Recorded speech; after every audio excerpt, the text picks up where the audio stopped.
wawazifumu lero ndabwera ndi uthenga wake ndi wachisoni okhuzana ndi bamboyo.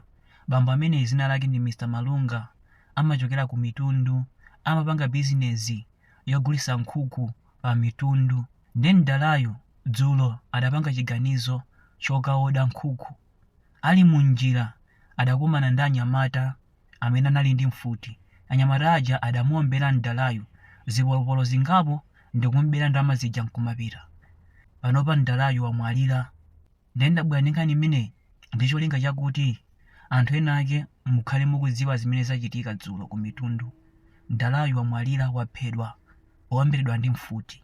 Ndinakamba kale za zinthu zimenezi kuti pompano muzingomva kuti wakulu waphedwa, wakulu wawomberedwa chifukwa chakuti anthu ambiri akusowa ntchito, akungokhala ndapanga chani ndiosatira zake amamba kuba ntchito kulibeko. Malawi pompano adzafika pa Nigeria aziba anthu ndi cholinga chakuti muzikawombola iwaja azipanga ndalama. Zimenezi zikhala zikuchitika ndipo pa Jonzi zambakale kuchitika, akumaba anthu tofuna ndalama zakuti kuti tapange lilizi. Ndi zimene akupanga pano pa anthu pa Jonzi.